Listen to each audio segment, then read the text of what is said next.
Lejos del bullicio terrestre, un tercer visitante interestelar, 3/Atlas, se precipita hacia Marte, a solo días de un paso rasante tan próximo que todas las agencias espaciales deberían estar en alerta máxima. Sin embargo, las transmisiones de misiones se apagan, las declaraciones oficiales desaparecen, y la ruta del objeto surca casi en plano el disco de nuestro sistema planetario, una hazaña que ningún cometa convencional podría lograr. Con su órbita fijada, un pasillo apenas desviado 5 grados del plano del sistema solar y una velocidad hiperbólica. Atravesando zonas conocidas como si lo hiciera intencionadamente. ¿Por qué los telescopios globales han enmudecido mientras 3/Atlas avanza veloz hacia Marte? ¿Y qué ocurrirá si la realidad resulta más asombrosa e inquietante de lo que nadie confiesa? El mutismo se intensifica conforme se acerca el encuentro. Marte, mudo y rojizo, se encuentra a meros 18 millones de millas del trayecto entrante de 3/Atlas, lo suficientemente cerca para que sus satélites capturen cada matiz si es que alguien vigila. Pero las señales oficiales de Mars Express y Trace Gas Orbiter lucen casi en blanco. Nada de comunicados a la prensa, ni actualizaciones de operaciones. Los flujos de datos crudos, que solían exhibir con avidez tormentas de polvo marcianas o escarchas estacionales, ahora solo registran ciencia rutinaria. Silencio absoluto sobre el intruso interestelar que cruza sus cielos. En las salas de planificación de misiones, los calendarios se han alterado. Equipos de instrumentos ajustan en silencio las franjas de observación, incorporando pases de alta resolución y recalibrando espectrómetros para detectar agua, hielo, compuestos orgánicos e isótopos característicos. Aún así, estos movimientos transcurren sin eco público. Las únicas pistas surgen de registros técnicos, marcas de tiempo ocultas, leves modificaciones en listas de objetivos, mientras la mirada mundial se distrae con otras noticias. La ventana del paso se cuenta en días, no en semanas. En su punto más cercano, 3/Atlas rozará Marte a una velocidad superior a 61 km por segundo. Su coma y cola, tenuemente visibles para cualquier cámara orientada correctamente. En contraste, el último objeto interestelar, Boris, jamás se acercó a menos de 150 millones de millas de un planeta. Ahora, un huésped cósmico rasga el plano del sistema solar a solo 5 grados de altura, abriéndose paso por un canal que lo sitúa a tiro de piedra de Marte, una configuración tan llana y exacta que los expertos en órbitas la tildan de similar a una misión planificada. No obstante, el silencio persiste. Ninguna agencia sale a informar al público. El desfile habitual de científicos de misiones, tan proclives a anunciar hallazgos o alertar sobre peligros, se ha callado. Incluso las redes de aficionados, esos observadores incansables con cámaras al hombro que solían inundar Discord y Telegram con cada nuevo cometa, ahora carecen de novedades. El roce está a días de distancia, y lo único seguro es que los vigilantes mejor colocados del mundo apenas articulan palabra. La interrogante flota en el aire. En un sistema solar fundado en la ciencia abierta, ¿qué implica que los testigos más próximos opten por el silencio? El 1 de julio de 2025. En una noche serena del hemisferio sur, la encuesta Atlas en Chile detectó un objeto tenue y veloz en sus barridos automáticos, uno que no encajaba en ninguna trayectoria solar conocida. En cuestión de horas, la notificación llegó a analistas orbitales de todo el planeta. Al amanecer, el Centro de Planetas Menores había registrado los primeros datos astrométricos y se inició la caza de imágenes previas. En los archivos digitales de la instalación de transitorios Zwicky, unas pocas tomas del 14 de junio revelaban la misma raya, camuflada a plena vista semanas antes de su detección formal. Cada dato adicional afinaba la órbita, y las cifras narraban una historia incontrovertible. Se trataba de un forastero del espacio profundo. La solución orbital se consolidó en pocos días. Excentricidad superior a 1. Velocidad hiperbólica de exceso de 58 km por segundo en entrada. La inclinación, justo por debajo de quinto respecto a la eclíptica, destacaba con claridad. La mayoría de objetos interestelares irrumpen en ángulos pronunciados en el sistema solar, pero 3/Atlas era una excepción. Su ruta se adhería al plano de los planetas, un canal tan recto que la proyección lo llevaría a surcar el interior del sistema con una precisión pasmosa. Marte, Tierra, Venus y Júpiter yacerían cada uno en una franja angosta de aproximación, como si el objeto siguiera un itinerario diseñado por un planificador de misiones. Para los dinamistas orbitales, esto no era solo infrecuente, sino casi sin precedentes. Las simulaciones indicaban que, de miles de entradas interestelares aleatorias, solo unas pocas generarían una secuencia multiplanetaria tan coplanar. El equipo de Atlas, dirigido por astrónomos expertos en encuestas, transfirió sus datos a modeladores de órbitas y especialistas en estadística. Cada uno ejecutó conjuntos Monte Carlo, proyectando la solución hacia atrás y adelante a lo largo de millones de años. Los hallazgos fueron concluyentes. Ningún vínculo previo con el sistema solar, ni origen plausible en la nube de Oort. 3/Atlas había irrumpido desde el campo galáctico, libre de la atadura solar, en una trayectoria de ida sin vuelta.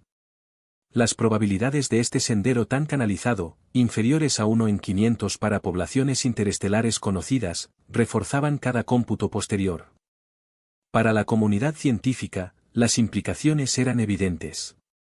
Un objeto interestelar validado por datos de archivo y en tiempo real estaba a punto de barrer el núcleo del sistema solar. Su baja inclinación hiperbólica, la trayectoria hiperbólica del cometa, preparó el terreno para todos los sucesos posteriores. Un acercamiento próximo a Marte, una secuencia de interacciones planetarias y una sensación creciente de que no se trataba de un cometa común y corriente. Los datos estaban sobre la mesa, y las incógnitas apenas empezaban a surgir. A 6,4 unidades astronómicas del Sol, mucho más allá de la línea de escarcha, 3 activaciones de hielo se iluminaron. Ese primer pico de luminosidad detectado por equipos de fotometría del hemisferio sur rompió todas las normas del manual de cometas. El hielo de agua no debería sublimarse a esa distancia. Sin embargo, la curva de luz subió, bajó y volvió a subir en un patrón que parecía menos un desgasificado constante y más un latido cardíaco. Explosiones episódicas, cada una durando horas o días, le conferían al cometa un ritmo respiratorio. Las cifras no mentían. Observadores aficionados y profesionales, conectados mediante Discovery canales de Slack a altas horas de la noche, vieron cómo la magnitud saltaba medio punto, se atenuaba y luego rebotaba de nuevo. Ningún cometa ordinario late de esta manera. La física del polvo planteaba otro enigma. Imágenes de alta resolución desde Chile y Sudáfrica mostraron segmentos de cola curvándose hacia el Sol en contra del flujo previsto del viento solar. El modelo estándar predice polvo ligero y de movimiento rápido alejándose del Sol, formando una cola anticéntrica clásica. Aquí, la cola presentaba nudos con grumos densos que se retrasaban, y en ocasiones, se inclinaban hacia adelante. El análisis espectral revelaba un predominio de granos más pesados y lentos, partículas que deberían haberse depositado con rapidez o no haber escapado en absoluto. La geometría de la cola, cartografiada con detalle por analistas fotométricos, desafiaba explicaciones sencillas. Algunos sospechaban efectos magnéticos, otros señalaban bolsas de volátiles expulsados en chorros, pero no surgió ningún acuerdo general. La curva de luz, al graficarse durante semanas, no se alisaba. Al contrario, parpadeaba. Cada estallido desvelaba un nuevo flujo de gas y polvo. Cada pausa indicaba un alto o un sello que se formaba sobre un conducto activo. La amplitud y el momento de estos pulsos no coincidían ni con la rotación solar ni con ningún impulsor periódico conocido.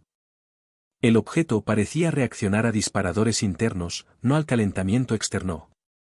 Para los observadores, esto implicaba noches en vela persiguiendo erupciones impredecibles, ajustando instrumentos para capturar el siguiente pico. Para los teóricos, suponía repasar modelos de química del hielo interestelar y estrés térmico. Cuando el cometa 3/Atlas llegó a la órbita de Júpiter, la proporción polvo-gas ya estaba desequilibrada. Estimaciones de masa basadas en el brillo de la coma sugerían que más material abandonaba el núcleo del que su tamaño podía justificar fácilmente. Algunos equipos defendían un núcleo mayor y rico en volátiles. Otros se preguntaban si la fragmentación o cavernas subterráneas impulsaban el exceso. Lo único seguro era que la física cometaria convencional no daba abasto. Las campañas profesionales de fotometría se intensificaron, pasando de un modo de encuesta rutinario a un monitoreo multibanda de alta cadencia.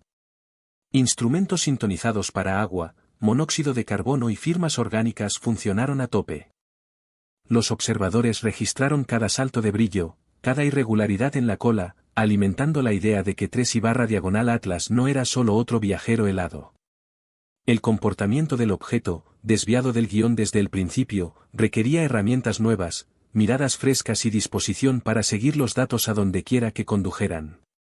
Todos los grandes telescopios con visión directa al 3/diagonal Atlas están ahora en máxima alerta, aunque pocos lo admitan en público. En el Centro de Operaciones Espaciales Europeas, los controladores de Mars Express han incluido nuevas coordenadas en el plan de observaciones de la semana. Los espectrómetros de las sondas orbitadoras de gases traza, calibrados para metano y vapor de agua, se redirigen discretamente para escanear la coma del cometa en busca de orgánicos e isótopos raros. Cada modificación se anota en boletines técnicos, nunca en comunicados de prensa. Los cambios son discretos. Un paso extra por aquí, una ventana ajustada por allá, pero suman una campaña diseñada para rapidez y discreción. Al otro lado del sistema solar, el telescopio espacial James Webb ha reservado horas valiosas de su agenda saturada. En el ciclo de marzo a septiembre, una propuesta acelerada ha activado los instrumentos NIRSPEC y MIRI de JWST, en busca de huellas de moléculas prístinas, orgánicos, silicatos y monóxido de carbono conservados desde el viaje del cometa entre las estrellas. Notas de revisores, visibles solo en resúmenes, describen el suceso como una oportunidad sin precedentes. Aún así, la asignación final incluye una advertencia. Se avecina la ventana de blackout y ni siquiera el escudo solar de JWST puede torcerse para captar el cometa durante la conjunción solar. Los directores de Hubble han autorizado una serie de sesiones de imagen de alta cadencia, centradas en el halo brillante de polvo y gas que envuelve el núcleo. Resultados preliminares insinúan un rompecabezas. La masa de material expulsado, inferida del brillo de la coma, supera con creces lo que el tamaño estimado del núcleo puede explicar. Si el núcleo mide menos de 6 kilómetros de diámetro, como indican las imágenes directas, entonces la tasa de salida debe impulsarse por algo más que el calentamiento solar solo. Algunos equipos abogan por reservorios ocultos o incluso fragmentación en curso. Otros piden prudencia, aludiendo a las barras de error que siempre acechan a la ciencia cometaria a esta distancia. Fuera del OPS a través de vías no oficiales, una red mundial de astrónomos aficionados se ha convertido en el pilar fundamental del seguimiento ininterrumpido. En Sudáfrica, Chile y Australia, grupos coordinados compiten contra el amanecer para registrar cada estallido. Plataformas como Discovery y Telegram se iluminan con datos fotométricos crudos, capturas espectrales y variaciones de magnitud con marcas temporales. Surgen disputas por técnicas de calibración y acceso a instrumentos, pero el flujo de información no cesa. Cuando el coma parpadea o la cola se tuerce, los aficionados suelen ser los pioneros en detectar el cambio, a menudo con horas de antelación respecto a las alertas profesionales. Con la ventana de oscuridad aproximándose, cada registro resulta esencial. Pronto, las sondas en órbita marciana serán los únicos ojos con una perspectiva nítida. El Hubble y el JWST deberán pausar sus operaciones, debido a sus protocolos de evitación solar que les impiden participar. Durante un corto periodo, el éxito de la misión depende de unas pocas naves espaciales y la determinación de una comunidad dispersa, todos atentos a indicios de que este intruso es algo más que un cometa común. El tiempo apremia y el torrente de datos se transforma en un salvavidas. En las semanas previas al perihelio, el silencio oficial se intensifica. Los preprints escasean. Las sesiones de conferencias se cierran al público. Notas técnicas habituales ahora llevan sellos como seguridad operativa o revisión interna exclusiva. Astrónomos que antes intercambiaban mensajes en Slack sobre selecciones de filtros, ahora usan un lenguaje codificado cauteloso o callan por completo. Emergen algunas filtraciones puntuales. Fragmentos de registros de chats de misiones, una cadena de correos con el asunto, embargo de datos hasta nuevo aviso, editada. Incluso el habitual diluvio de imágenes brutas del Mars Express se reduce a un goteo. Los datos están ahí, pero el acceso se limita, en ocasiones por días. En estos pasillos mudos, la irritación hierve a fuego lento. Abby y su grupo de defensores de intercepciones insisten en un sobrevolada de última hora con una nave. La Juno, adaptada, podría realizar un paso cercano. La respuesta llega rápida, no es viable. Se mencionan partidas presupuestarias. Se invoca el riesgo para la ciencia principal.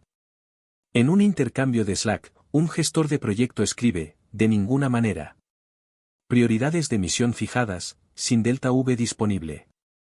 La propuesta muere en comités, sin llegar a un debate público.